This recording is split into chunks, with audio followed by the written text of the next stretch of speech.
త్వరలో మీకు యెహోవా న్యాయం చేస్తారు. ఏదో ఒక విషయం కోసం ప్రార్థించి చూస్తున్నారు. మీకు పనులు జరగట్లేదు. మీకు విషయము అర్థము కావట్లేదు. మీకు అవినీతి చేయబడుతుంది. ఎవరు మన కోసం మాట్లాడుతారు, ఎవరు మనకి నీతి చేస్తారు అనే ఒక ఆలోచన కూడా వచ్చి ఉండవచ్చు. నా కుమారా, నేను త్వరలో నీకు న్యాయం చేస్తాను. నా కుమార్తె, నేను త్వరలో నీకు న్యాయం చేస్తానని దేవుడు చెబుతున్నారు.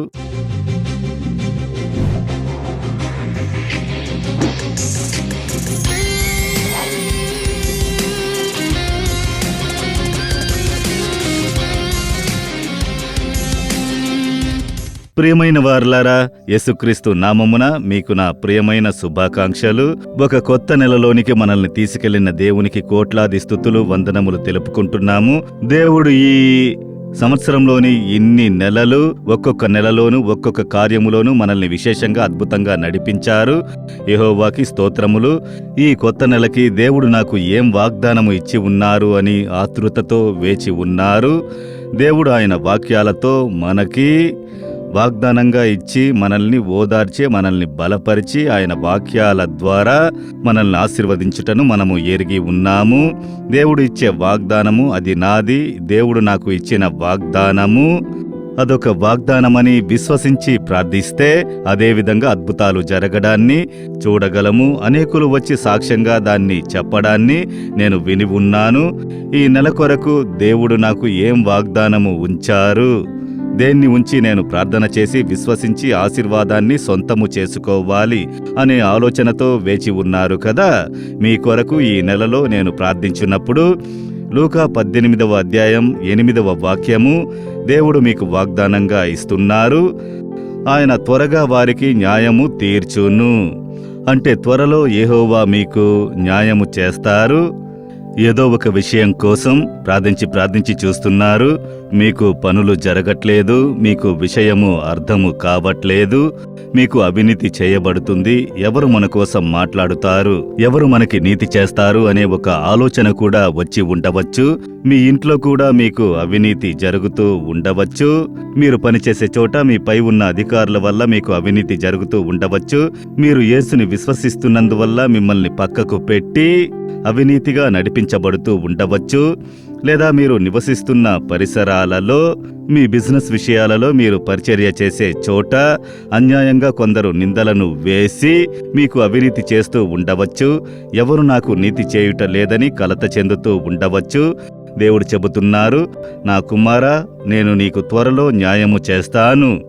నా కుమార్తె, నేను త్వరలో నీకు న్యాయము చేస్తానని దేవుడు చెబుతున్నారు. ఎన్నో రోజులుగా ప్రార్థిస్తున్నానే, ఇంకా నాకు న్యాయం జరగట్లేదే అలా అనుకుంటున్నారా? త్వరలో, ఇక ఆలస్యం కాదు. దేవుడు ఈ నెలలో మీకు న్యాయము చేయబోతున్నారు. విశ్వసిస్తున్నారా? ఈ లూకా 18వ అధ్యాయంలో యేసు ఒక చక్కటి ఉదాహరణను చెబుతున్నారు. ఒక పట్టణంలో ఒక న్యాయాధిపతి ఉన్నాడు. వాడు మనుషులకు మర్యాద ఇవ్వడు. దేవుని మీద భయము వాడికి లేదు. వాడు సుఖంగా భోగంతో ఉంటాడు. ఎవరినీ పట్టించుకోవడం లేదు. ఆ పట్టణంలో ఒక పేద విధవరాలు. ఆమెకు కొన్ని విషయాలలో అన్యాయం జరిగినందువల్ల, తన శత్రువుల నిమిత్తము దెబ్బతిన్నందువల్ల న్యాయం జరగాలి. న్యాయాధిపతే కదా సహాయము చెయ్యాలి. పాలిస్తున్న అధికారంలో ఉన్నవాడు అని వచ్చి మొరపెట్టుకుంది. వాడది పట్టించుకోలేదు. ఎందుకంటే వాడికి దేవుని భయము లేదు, మనుషులను పట్టించుకోవడం లేదు. కానీ ఈమె రోజు వెళుతూ చెబుతూ ఉండేది, వీడు మన మాట పట్టించుకోవట్లేదు, దేవుని భయము లేదు, వీడితో మాట్లాడి ప్రయోజనమేముందని అనుకోలేదు. రోజు వెళ్లి విన్నపము చేస్తూనే ఉన్నది, న్యాయం జరగాలి, నాకు న్యాయం చెయ్యండి అని. ఈ న్యాయాధిపతి ఒక రోజున ఆలోచించాడు, నేను దేవుడికి భయపడ్డం లేదు, ప్రజల గురించి పట్టించుకోవడం లేదు. అయినా ఈ విధవరాలు మళ్ళీ వచ్చి నన్ను సతాయిస్తోందే, అందువల్ల ఈమెకు న్యాయం చెయ్యాలి అని వాడు ఆమెకు న్యాయం చేశాడు. ఆ విధంగానే దేవుడు యేసు చెప్పి, ఒక అవినీతి గల న్యాయాధిపతి, వాడికి దేవుని మీద భక్తి లేదు, భయము లేదు, మనుషుల గురించి పట్టించుకోవడం లేదు, ప్రేమించడం లేదు. వాడే అలా అనుకుంటే మరి నీతిగల ఒక దేవుడు, పరిశుద్ధము గల ఒక దేవుడు, మనుషులను ప్రేమించే ఒక దేవుడు, మనుషులను పట్టించుకునే ఒక దేవుడు, ఆయన మీకు న్యాయం చెయ్యకుండా ఉంటారా? ఖచ్చితంగా న్యాయం చేస్తారు. అయితే ఈ న్యాయాన్ని, ఆశీర్వాదాన్ని, అద్భుతాన్ని మీరు పొందాలంటే ఏం చెయ్యాలో తెలుసా? అందుకు మొదటి వాక్యంలో యేసు ఒక సలహా ఇస్తున్నారు. లూకా 18వ అధ్యాయం మొదటి వాక్యములో, విసుకక నిత్యము ప్రార్థన చేయుచుండవలెను. ఇది యేసు చెప్పిన ఒక వాక్యము. మీకు న్యాయం జరగాల, నీతి జరగాల, మీ కార్యము జయమవ్వాలా, మీ కార్యంలో అద్భుతము జరగాల, యేసు చెప్పే ఈ వాక్యాన్ని మీరు నెరవేర్చాలి. 3 కార్యాలు చెబుతున్నారు. మొదటిది, మీరు ప్రార్థన చెయ్యాలి. ఈ సంవత్సరానికి దేవుడు ఏం వాగ్దానం ఇచ్చారు? అడుగుడి మీకు ఇయ్యబడును. అడిగిన ప్రతి ఒక్కడు పొందుతాడు. మీరు నోరు తెరిచి అడగాలి కదా. యేసుని వెతుక్కుంటూ వచ్చిన వాళ్ళందరూ, దావీదు కుమారుడా యేసు, మాకు దయ చూపండి, యేసు రక్షించండి అని పిలిచారు. దేవుని వద్ద మొరపెట్టుకున్నారు. వాళ్ళందరికీ అద్భుతం చేశారు. నువ్వు పిలవాలి, నా కుమార్తె పిలవాలి, నా కుమారుడు నా వద్ద మొరపెట్టుకోవాలి, ప్రార్థన చెయ్యాలని దేవుడు ఎదురు చూస్తున్నారు. కానీ మనందరం ఏం తప్పు చేస్తున్నామో తెలుసా? మన కోసం ప్రార్థించే పరిచారకులు ఉన్నారు కదా, వాళ్ళు ప్రార్థన చేస్తారు, వాళ్ళ దగ్గరకు వెళ్లి ప్రార్థన చేసుకుందాము అలా అనుకుంటున్నాము. అందువల్లే కొందరికి దేవుడు అద్భుతము చెయ్యకుండా ఆలస్యం ఏర్పడుతోంది. ఒకసారి ఇక్కడ తెరిచిన ద్వారం ప్రార్థనలో ఒకతను వచ్చి సాక్ష్యం చెప్పారు. నన్ను బాగా ఆకర్షించిన సాక్ష్యము అది. ఆయన ఏం చెప్పాడంటే, అతని యొక్క కుడి చెయ్యి పని చెయ్యకుండా పోయింది. ఇక్కడి నుండి ఆ చెయ్యి పని చేయడం లేదు, వేళ్లు పని చెయ్యవు, చెయ్యి ఎత్తలేడు, భయంకరంగా నొప్పి బాధపడుతున్నాడు. దానికి ఎంతో వైద్యం చేశారు, కానీ స్వస్థత లేదు. ఆయన కష్టపడ్డం చూసి ఎవరో చెప్పారట, నాలుమవడిలో ప్రార్థన జరుగుతోంది. మోహన్ లాజరస్ అనే ఒక పరిచారకుడు వ్యాధిగ్రస్తులకు ప్రార్థనలు చేస్తున్నాడు, యేసు చాలా మందికి స్వస్థత ఇస్తున్నారట అన్న వెంటనే, అలాగా అయితే మోహన్ లాజరస్ దగ్గరికి వెళ్లి ప్రార్థన చేస్తే నాకు స్వస్థత దొరుకుతుందని మీటింగ్ కి వచ్చాడు. అక్కడ చాలా మంది ప్రజలు వచ్చారు. అక్కడ కూర్చుని యేసు గురించి బాగా తెలుసుకున్నాడు. వివరంగా అన్ని విషయాలు, అంటే ప్రార్థన ఎలా చెయ్యాలో తెలుసుకున్నాడు. చివరిగా ప్రార్థన సమయంలో, నేనందరినీ లేచి నిలబడి ప్రార్థన చెయ్యండి, యేసుని పిలవండి, మీకు ఏం అద్భుతం కావాలో చేస్తారన్నప్పుడు, ఈయనేమో దేవుని చూడట్లేదు, ప్రార్థించడం లేదు. ఇతను ప్రార్థించే వాళ్ళందరినీ అటూ ఇటూ చూస్తూ ఉన్నాడు, స్టేజిని చూస్తున్నాడు. ఎప్పుడు మీటింగ్ అయిపోద్దా అని వెయిట్ చేస్తుంటాడు. ఎందుకంటే మోహన్ లాజరస్ దగ్గరకు వెళ్లి ప్రార్థన చెయ్యాలి, ఆయన నన్ను స్వస్థపరుస్తారని అనుకుంటున్నాడు. మీటింగ్ అయిపోయిన వెంటనే మొదటి వ్యక్తిగా వరుసలోకి వస్తాడు. వచ్చాక నేను అతని మీద చేయి ఉంచి అందరికీ ప్రార్థన చేస్తున్న విధంగా అతనికి ప్రార్థన చేశాను. అసలు స్వస్థత పొందలేదు. ఏంటి మోహన్ లాజరస్ స్వస్థత ఇస్తాడని చెప్పారు, స్వస్థత పొందలేదే అని బాధపడుతూ వెళ్ళిపోయాడు. కానీ మరుసటి నెల వచ్చాడు. మరుసటి నెల వచ్చి మీటింగ్లో ఈ రోజైనా స్వస్థతని పొందాలి అలా అనుకుని వచ్చినవాడు, ఆ రోజు చూడండి ప్రార్థించండి, మీరు పిలవండి అంటే ఆయన అలా చూస్తూనే ఉంటాడు, అంతే. మనకి మోహన్ లాజరస్ ఉన్నాడుగా ప్రార్థించడానికి, ఆ విధంగా అనుకున్నాడు. ఆ రోజున మొదటి వ్యక్తిగా ప్రార్థించడానికి వచ్చాడు. నేను ఆ రోజు చేయి ఉంచి ప్రార్థన చేశాను. స్వస్థత ఏర్పడను లేదు, అద్భుతము జరగలేదు. ఏంటి మోహన్ లాజరస్ స్వస్థపరుస్తాడని చెప్పారు, అందరూ సాక్ష్యాలు కూడా చెబుతున్నారు, నాకు ఏమీ జరగట్లేదని వెళ్ళిపోయాడు. కానీ 3వ నెల కూడా వచ్చాడు. ఆయన 3వ నెల వచ్చి కూర్చున్నప్పుడు, ఆ చివరి ప్రార్థనా సమయంలో మీరు వేడుకుంటే యేసు అద్భుతము చేస్తారు, మీరు ఆయన్ని అడగండి, ప్రార్థన చెయ్యండి అన్నప్పుడు అటూ ఇటూ చూశాడు. మోహన్ లాజరస్ మనకి అద్భుతం చేస్తాడనుకుంటే ఏమీ చెయ్యలేదు. అందరూ ప్రార్థిస్తున్నారు, నేను ప్రార్థిస్తానని మొదటిసారి కళ్ళు మూసుకుని, యేసు నాకు ఈ చేతిని స్వస్థపరచండి, నొప్పి భరించలేకపోతున్నాను, పని చేయలేకపోతున్నాను, యేసు అని పిలిచాడు కదా. దేవుడు చూస్తూ ఉన్నారు, ఎప్పుడు వీడు మనల్ని పిలుస్తాడు అద్భుతం చేద్దామని. వెంటనే దేవుని శక్తి దిగింది, చేతిలోని నొప్పి తగ్గింది, పనిచేయడం ప్రారంభించింది, బాగా ఉపయోగించగలిగాడు, నొప్పి అస్సలు లేదు, అద్భుత స్వస్థత. సాక్ష్యం చెప్పడానికి స్టేజ్ మీదకు వచ్చాడు. వస్తే నేనే అడుగుతున్నాను ఏం జరిగింది అని. అప్పుడే ఆయన ఇదంతా చెప్పాడు. మోహన్ లాజరస్ స్వస్థపరుస్తాడని వచ్చాను, ఈయన ప్రార్థన చేశాడు, కానీ నాకేం జరగలేదు. ఆయన స్టేజ్ మీద అందరి ముందు చెప్పాడు, నేను పిలిచిన వెంటనే యేసు అద్భుతం చేశారు. ఇదే మీరు అర్థం చేసుకోవాలి. మోహన్ లాజరస్ అవ్వనివ్వండి, పరిచారకులు అవ్వనివ్వండి, వీళ్ళు మీకు సహాయం చేసేవారు. ఎలా ప్రార్థన చెయ్యాలి, ఎలా అడగాలి, మీరు ప్రార్థించేటప్పుడు మీతో కలిసి ప్రార్థిస్తాం, సహాయము చేస్తాము, అంతే. అద్భుతం చెయ్యలేము, విడుదల ఇవ్వలేము. అందువల్ల యేసుని చూస్తూ మీరు పిలవాలి. ఎంతమంది మీకోసం ప్రార్థన చేసినా మీరు ఎప్పుడు పిలుస్తారు అని చూస్తున్నారు. మీరు ఎప్పుడు ప్రార్థన చేస్తారు అని చూస్తున్నారు. అందువల్లే ప్రార్థన చెయ్యాలి. చిన్నపిల్లలు కూడా మీ జ్ఞానాన్ని బట్టి ప్రార్థన చెయ్యాలి. బాల్యంలో ఉన్నవారు ఆరోగ్యం, చదువు, సకల కార్యముల కొరకు ప్రార్థన చెయ్యాలి. పెద్దవాళ్ళు కుటుంబంలో సమాధానం, ఆశీర్వాదం, మేళ్లు, ప్రతిదానికి ప్రార్థన చెయ్యాలి. అది మాత్రమే కాదు, మీ వీధిలో ఉన్న ప్రజలు, మీ ఊళ్ళో ఉన్న ప్రజలు, మీ ప్రాంతంలో ఉన్న ప్రజలందరూ ఈ ఆశీర్వాదాన్ని పొందాలి. వాళ్ళు రక్షింపబడాలని ప్రార్థన చెయ్యాలి. మీరు ప్రార్థిస్తారని ఆయన ఎదురు చూస్తూ వేచి ఉన్నారు. మీరు ప్రార్థించండి. ఖచ్చితంగా ఈ నెలలో యెహోవా న్యాయము చేస్తారు. అద్భుతం జరుగుద్ది. మార్పుని మీరు చూస్తారు. స్వస్థతని పొందుతారు. రెండవది, యేసు ఏం చెప్తున్నారంటే ఈ వాక్యములో నిత్యము ప్రార్థన చేయుచుండవలెను. దేవుడు చెబుతున్నారు మీరు ప్రార్థన చెయ్యాలి. ఎప్పుడు ప్రార్థన చేయాలి? ఉదయాన్నే లేచి 1 గంట సేపు ప్రార్థన చేస్తున్నామంతే అంటే కాదు. నిత్యము యేసుక్రీస్తు తెల్లవారుజామున చీకటితో లేచి అరణ్యంలోకి వెళ్లి అక్కడ ప్రార్థన చేస్తున్నారు. మార్కు 1వ అధ్యాయం 35వ వాక్యంలో చదువుతున్నాము. అంతటితో అయిపోయిందా? సాయంత్రం సమయంలో కొండ మీదకు ఎక్కి ఆయన తండ్రితో ఒంటరిగా ఉండి మొర్ర పెట్టుకుంటున్నారు.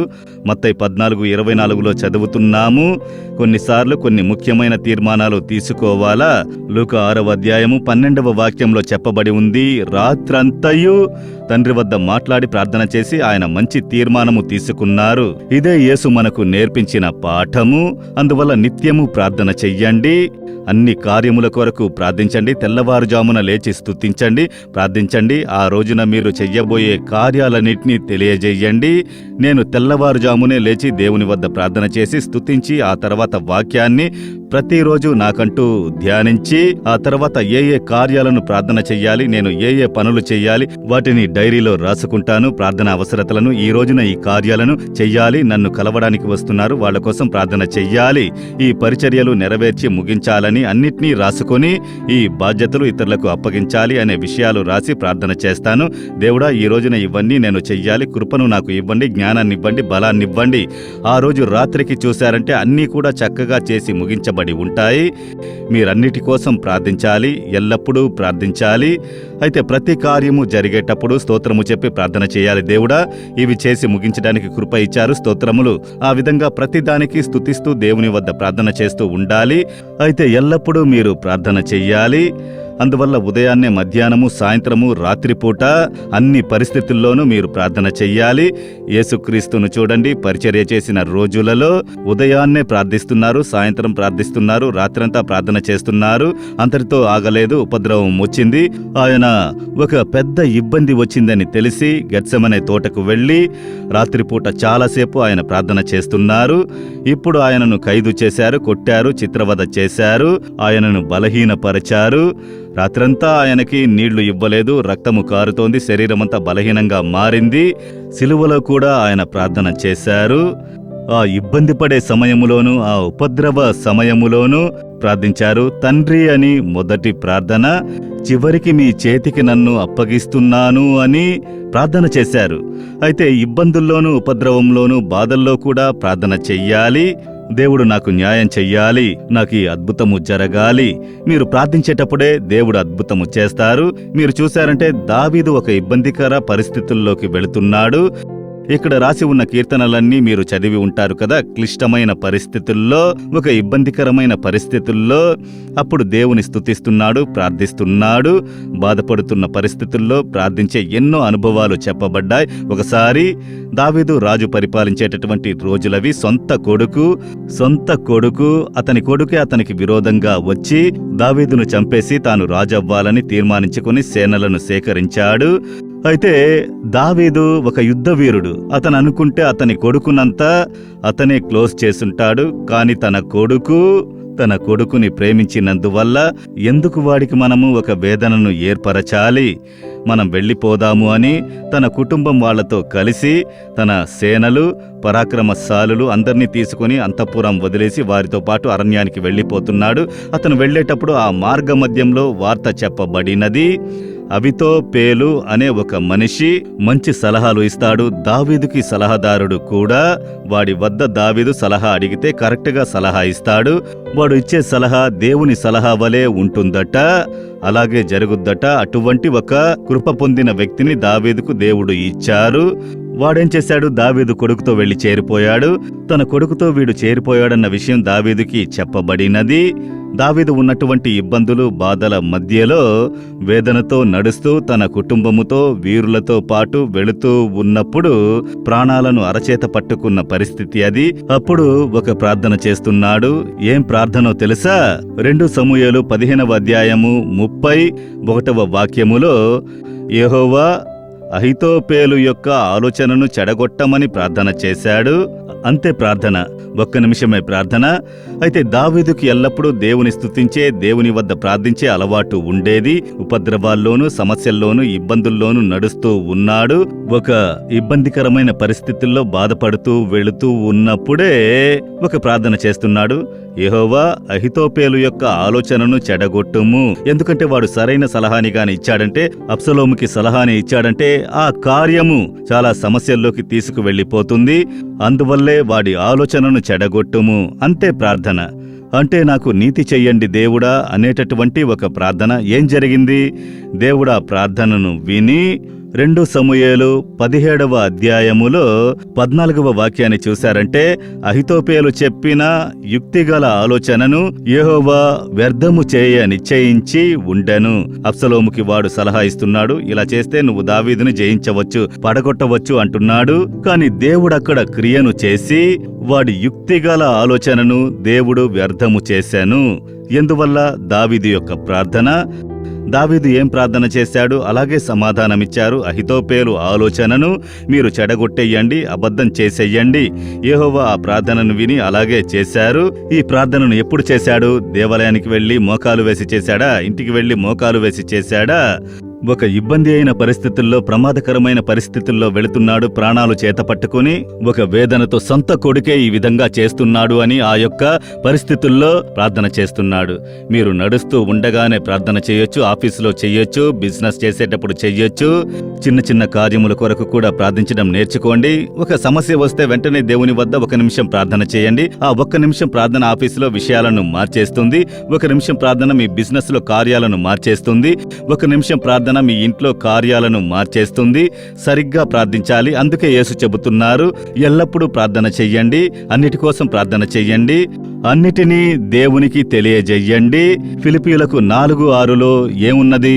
సమస్తమును దేవునికి తెలియజేయండి. దేవుడా, వీళ్ళు చేసేది నాకు కాస్త వేదనగా ఉన్నది, మీరు ఈ విషయాన్ని చూసుకోండి. దేవుడా, ఇలా మాట్లాడడం నాకు దుఃఖంగా ఉన్నది, ఈ కార్యాన్ని మార్చి ఇవ్వండి.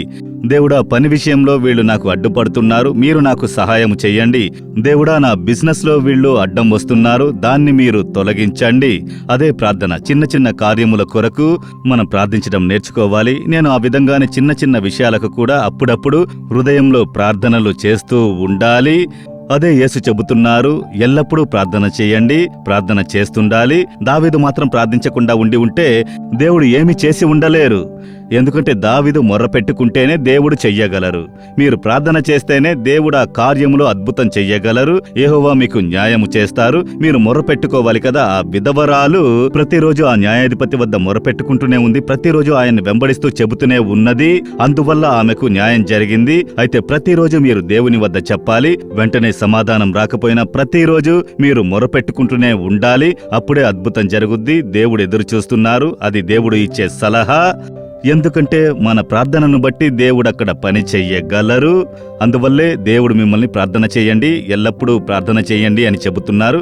మూడవదిగా ఒక కార్యం చెబుతున్నారు చూడండి. లూకా 18:1వ వాక్యములో విసుకక నిత్యము ప్రార్థన చేయుచుండవలెను.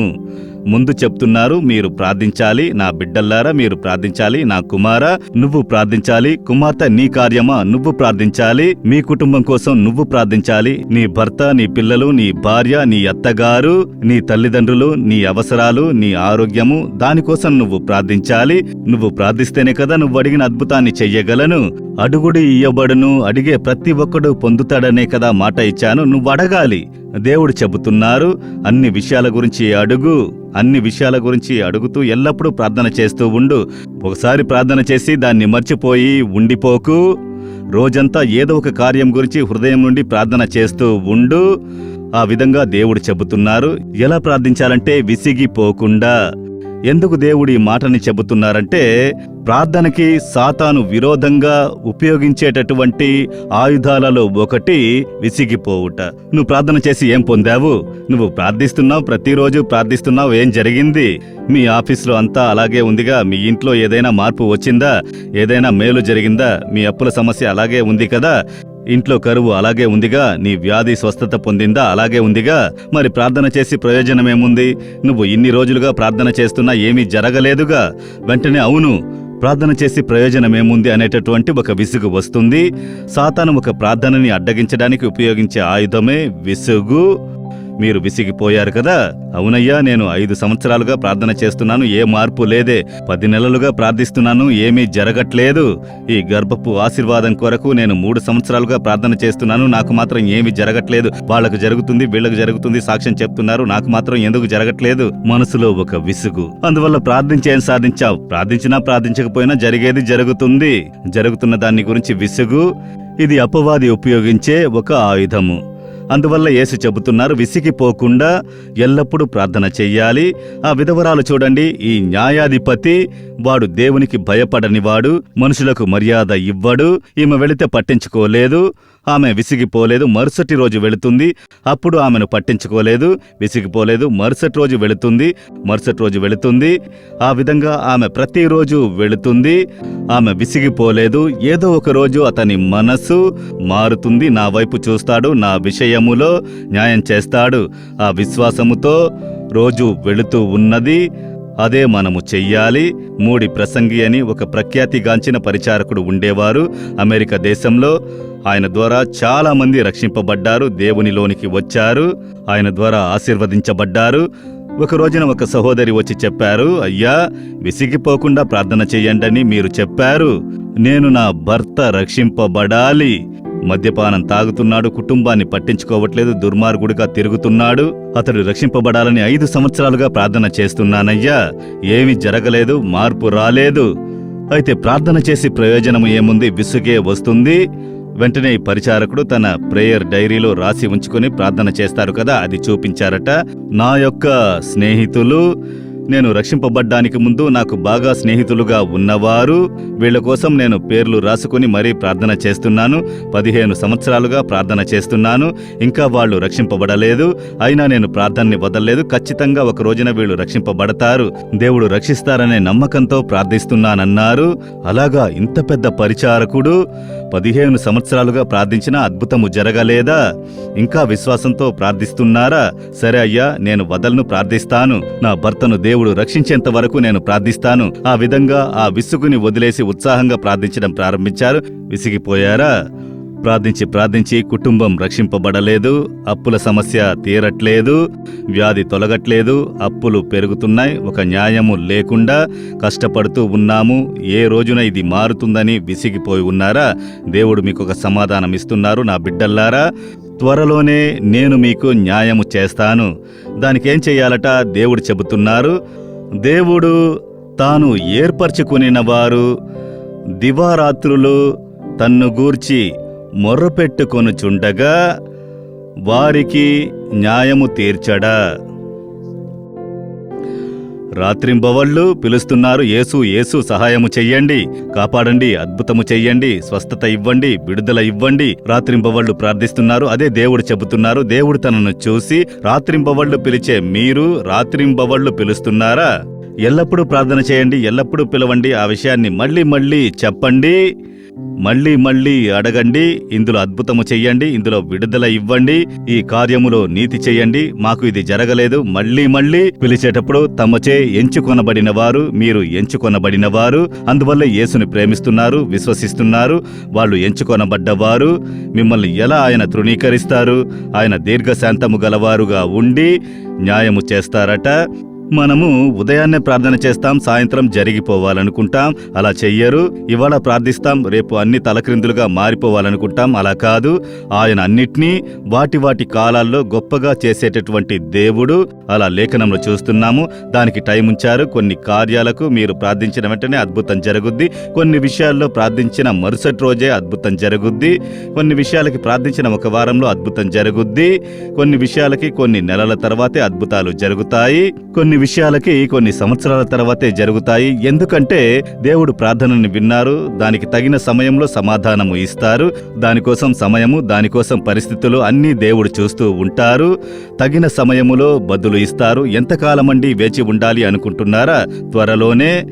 ఇన్ని రోజులు వేచి ఉన్నారు కదా, ఇకపై ఈ నెలలో మీకు అద్భుతము జరుగుతుంది. ఈ నెలలో విడుదల ఏర్పడుతుంది. ఈ నెలలో పరిస్థితులు మారుతాయి. ఈ నెలలో యెహోవా నీకు నీతి చేస్తారు. మీరు అద్భుతాన్ని చూస్తారు. అడ్డులు తొలగుతాయి, నిందలు తొలగుతాయి, వ్యాధులు తొలగుతాయి, కరువు తొలగుతుంది, మీకు మార్గం తెరవబడుతుంది. మీరు ప్రార్థించే కార్యంలో అద్భుతము జరుగుద్ది. త్వరలోనే ఇప్పుడే ఈ రోజే ఆ అద్భుతము జరుగుద్ది. మీరు విశ్వసించండి. ఇప్పుడు మనం ప్రార్థించబోతున్నాం. మనకి దేవుడు ఈ అద్భుతము చెయ్యాలని తననే సిలువలో బలిగా ఇచ్చారు. మీకు ఏ ఆశీర్వాదం కావాలన్నా దానికి ఆయన సిలువలో దాన్ని మోశారు. వ్యాధి నుండి స్వస్థత, వ్యాధిని మోశారు. దిగులు కన్నీళ్లు తొలగాల, దాన్ని సిలువలో మోశారు. పాపపు శాపపు పోరాటమా, సిలువలో మోశారు. అటువంటి దేవుడు మీకు న్యాయం చెయ్యకుండా ఉంటారా? ఖచ్చితంగా న్యాయం చేస్తారు. అద్భుతము జరుగుతుంది. మీ ఇంట్లో కార్యములు మారుతాయి, ఆఫీసులో కార్యములు మారుతాయి, బిజినెస్లో కార్యములు మారుతాయి, సమాజములో కార్యాలు మారుతాయి, పరిచర్యలో పరిస్థితులు మారుతాయి. మేలైన మార్పుని చూస్తారు. విశ్వసిస్తున్నారా? విశ్వాసముతో ప్రార్థన చేద్దామా? అయితే ఈ వాగ్దానం నా కొరకు యేసు నాకు త్వరలోనే న్యాయం చెయ్యబోతున్నారు. త్వరలోనే మాకు ఒక అద్భుతం చెయ్యబోతున్నారు. నేను విశ్వసిస్తున్నాను. ఈరోజే అద్భుతాన్ని ఎదురు చూస్తున్నాను. ఈరోజే ఒక మార్పుని ఎదురు చూస్తున్నాను, విశ్వసిస్తున్నాను అని ఇప్పుడు విశ్వాసంతో ప్రార్థించబోతున్నాం. అలాగే కనులు మూసి ప్రార్థన చెయ్యండి. దేవుడా, అద్భుతమైన ఈ బిడ్డలతో మీరు మాట్లాడినందుకు మీకు స్తోత్రములయ్యా. వీరు మీచే ఎంచుకోబడ్డవారు. మిమ్మల్ని ప్రేమిస్తున్నారు, మిమ్మల్ని విశ్వసిస్తున్నారు. అందువల్లే మీ వాక్యాన్ని ఆతృతగా విని ఉన్నారు. మీచే ఎంచుకొనబడ్డవారయ్యా. ఈ బిడ్డల ప్రార్థనను మీరు గమనిస్తున్నారు. ప్రార్థించని వారిని ఈ రోజు నుంచి ప్రార్థించేలా చేసెదరుగాక. విసిగి ఉన్న వారిని ఈ రోజున బలపరిచి ప్రతిరోజు ప్రార్థించే కృపను ఇచ్చెదరుగాక. దేవుడా, రాత్రింబవళ్ళు పిలిచే ఒక అనుభవాన్ని ఇచ్చెదరుగాక. ఎల్లప్పుడూ ప్రార్థన చేసి విసిగిపోకుండా ప్రార్థించే అనుభవాన్ని బిడ్డలకు ఇవ్వండి. విసుగుని తీసుకొస్తున్న ఆత్మలు ఈ రోజు నుండి తొలగిపోవాలి. యేసు నామమున సందేహపు ఆత్మలు తొలగిపోవాలి. యేసు నామమున వారి మనసు నుండి అవి తొలగాలి. ఉత్సాహమైన ఆత్మ వారి వద్ద ఉండాలి. యెహోవా నాకు నీతి చేయబోతున్నారు, యేసు నాకు నీతిని ఇవ్వబోతున్నారు, నాకు అద్భుతం జరగబోతోంది అన్న విశ్వాసము మీ హృదయాన్ని నింపాలి. ఇప్పుడే వారు మొరపెట్టుకుంటున్న ప్రతి కార్యములోనూ అద్భుతము జరగాలి. యేసు, మా ఇంట్లో నాకొక న్యాయము జరగాలి, మార్పు రావాలి, రక్షణ రావాలి, నా పనిలో అద్భుతము జరగాలి, బిజినెస్ లో ఒక అద్భుతము జరగాలి, నా సంతానాన్ని మీరు అభివృద్ధి పరచి పెంపొందించాలి, నా అప్పుల సమస్యలు తొలగిపోవాలి, ఉద్యోగానికి మార్గాలు తెరవబడాలి, నిందలు ఆశీర్వాదంగా మారాలి. ఏ కార్యము కొరకు విశ్వాసంతో ప్రార్థన చేస్తున్నారో మీరు న్యాయాన్ని చేసేటటువంటి దేవుడు త్వరలోనే న్యాయము చేస్తారన్న వాక్యము ప్రకారము ఇంకా ఆలస్యము అవ్వకుండా ఈ రోజే ఒక అద్భుతము జరుగును గాక. ఇప్పుడే వ్యాధులు తొలగి స్వస్థత ఏర్పడును గాక. ఇప్పుడే అడ్డులు తొలగి కార్యములు జరుగును గాక. ఇప్పుడే కుటుంబంలో ఉన్న అడ్డులు తొలగి సమాధానము ఏర్పడును గాక. ఇప్పుడే నష్టాలు లాభాలుగా మారును గాక. ఇప్పుడే వారి కార్యములలో జయము ఏర్పడును గాక. ఇప్పుడు వారు సిగ్గుపడుతున్నందుకు రెండింతల ఫలితము దక్కాలి. ఈ రోజు నుండి ఇప్పటి నుండి ఒక మార్పుని చూడాలి, అద్భుతాలను చూడాలి. యేసుక్రీస్తు నామమున ఆ అద్భుతాలు జరగాలి. యేసుక్రీస్తు నామమున అద్భుత గుర్తులు మీ బిడ్డలు చూడాలి. మీరు చేసేసినందుకు స్తోత్రములు పొందామని మేము విశ్వసిస్తున్నాము. యేసు, నాకు న్యాయము చేసినందుకు స్తోత్రములు. మార్పుని నేను చూడబోతున్నందుకు స్తోత్రములు. ఈ రోజు నుండి మార్పు ఏర్పడబోతున్నందుకు స్తోత్రములు, స్తోత్రములు, స్తోత్రములు. ఈ బిడ్డలతో కలిసి నేను విశ్వసిస్తున్నాను. వీరి కొరకు అద్భుతాన్ని నేను ఎదురు చూస్తున్నాను. యేసుక్రీస్తు నామమున ప్రార్థన చేస్తున్నాము తండ్రి. Amen, amen. దేవుడు అద్భుతం చేసేశారు. ఈ రోజు నుండి మీరు మార్పుని చూడబోతున్నారు. ప్రతిరోజు ప్రార్థన చెయ్యాలి. ఈ రోజుతో అయిపోయేది కాదు. ఆ వాక్యము రాత్రింబవళ్ళు నన్ను చూసి మొర్రపెట్టే ప్రతి రాత్రింబవళ్ళు పిలవండి. ఆ కార్యాన్ని చెప్పి స్తోత్రములు చెప్పి ప్రార్థన చేస్తూ ఉండండి. ఈ రోజు నుండి కార్యాలు మార్పు జరగడం చూడబోతున్నారు. ప్రతి చిన్న మార్పుకి దేవుని స్తుతిస్తూ ఉండండి. సంపూర్ణమైన మార్పు, ఆశీర్వాదము ఏర్పడుతుంది. త్వరలో యెహోవా మీకు న్యాయము చేస్తారు. ఆ అద్భుతాన్ని మీరు చూస్తారు. మీ అద్భుతాన్ని విశ్వాసముతో ఎదురు చూడండి. యేసు నామమున ఆమెన్, ఆమెన్. మరిన్ని వివరములు, ప్రార్థన అవసరతల కోసం సంప్రదించండి. యేసు విడిపించుచున్నాడు పరిచర్యలు, నాలుమావడి, తూతుక్కుడి జిల్లా 628211. మా ఫోన్ నంబర్లు 9487734603, 8106072222, info@jesusredeems.org. దేవుడు మిమ్మును దీవించునుగాక.